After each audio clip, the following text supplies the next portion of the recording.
안녕하세요. 오늘은 거의 확실시되고 있는 9월 금리 인하가 시작되면 과연 우리는 어떻게 해야 할까요? 코로나 시기에 급격한 금리 인하로 제로금리를 선언하면서 0.25%를 유지한 후에 22년부터 너무나 많은 돈을 뿌렸던 탓인지 10년간 잠잠했던 물가가 폭등을 했습니다. 정말 이제 김밥 한 줄에 저희 동네는 1,500원, 2,000원이었는데 지금 3,000원입니다. 무시무시합니다. 그와 반대로 제 월급은 완전히 떡락을 했습니다. 이런 급격한 인플레로 다시 1년간 정말 역사의 길이 남을 급격한 속도로 금리 인상을 하면서 23년 7월에 FOMC 회의에서 기준금리 5.5%라는 역사적인 사건을 맞이했습니다. 최근 10년간 겪어보지 못했던 금리였죠. 그로부터 1년이 지난 지금도 여전히 5.5%의 금리를 유지하고 있습니다. 정말 이때를 기억해보면 주식이며 부동산이며 정말 싸그리 나락을 가면서 다같이 한강물 온도 체크하러 가야 했습니다. 작년 하반기부터 금리가 이제 고점을 찍고 내려올 것이라고 생각해서 TLT나 TMF, TLTW를 이런 채권 ETF에 많은 분들이 투자를 시작했었습니다. TLT 기준으로 100에서 110불 사이를 왔다 갔다 했는데 안타깝게도 바닥을 다지는 것이 아니라 한 번 더 지하실이 있었죠. 이때 TMF 투자자는 정말 지옥불을 경험했을 것 같네요. 하지만 이제 인플레이션도 어느 정도 잡혔고 경기 침체도 우려가 되면서 9월 FOMC 회의에서는 금리 인하는 거의 확실시되고 있습니다. 그러다 보니까 TLT가 잠시 반짝 폭등을 했었는데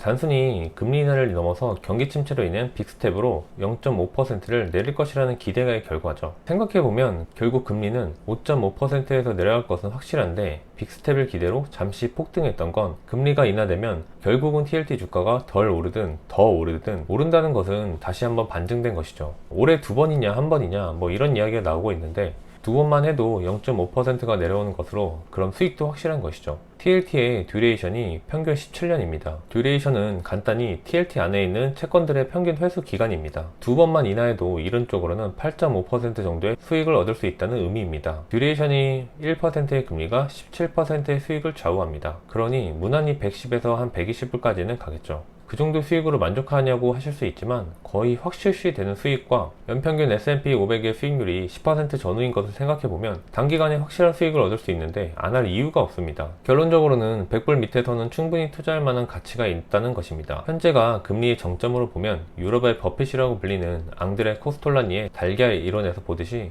금리 인하 시기에는 채권을 투자하라고 합니다. 지금이 A에서 B로 가는 딱 스타트에 서 있는 지점 같습니다. 저도 에이스 미국 30년 국채 액티브 환해지 ETF를 1100주 정도 보유 중입니다. 대략 1000만원 정도인데 현재 4.4% 정도 수익 중이네요. TLT 기준으로 110에서 한 120불? 그 정도 사이가 오면 반절 정도 익절하고 경기 침체나 혹은 이후에 금리가 더 내려간다면 상황을 보고 전량 매도 예정입니다. 이렇게 막상 금리가 내려가니까 사실 TMF에 손이 근질근질 하긴 합니다. 최고점 대비 86% 하락했는데 정말 꼭대기에 사신 분들은 안녕하신가요? 하락장에서는 레버리지를 하면 안 되는 이유가 여기서 또 나오고 있습니다만 현재 지금 가격으로서는 들어갈 분만 한 것은 맞는 것 같습니다. 유혹이 대단하네요. 저도 좀 해볼까 고민되긴 합니다. 하지마!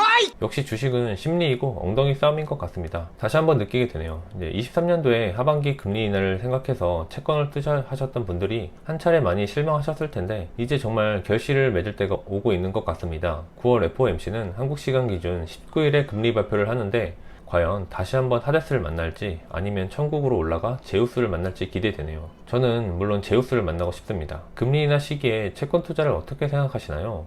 모든 자산에는 사이클이 있습니다. 부동산이든 주식이든 그 안에 섹터든 말이죠. 금리가 더 내려가면 채권 이후에 저는 아파트 매수를 고민하고 있습니다. 지금 이미 많이 올랐다고 생각하시겠지만 잘 찾아보면 아직 매수할 만한 아파트도 꽤 있습니다. 그리고 금리 인하를 진행하면서 그 사이에 전 반드시 한 번은 더 충격이 올 것이라고 생각하고 있습니다. 경기 침체가 안 올 수 없기 때문이죠.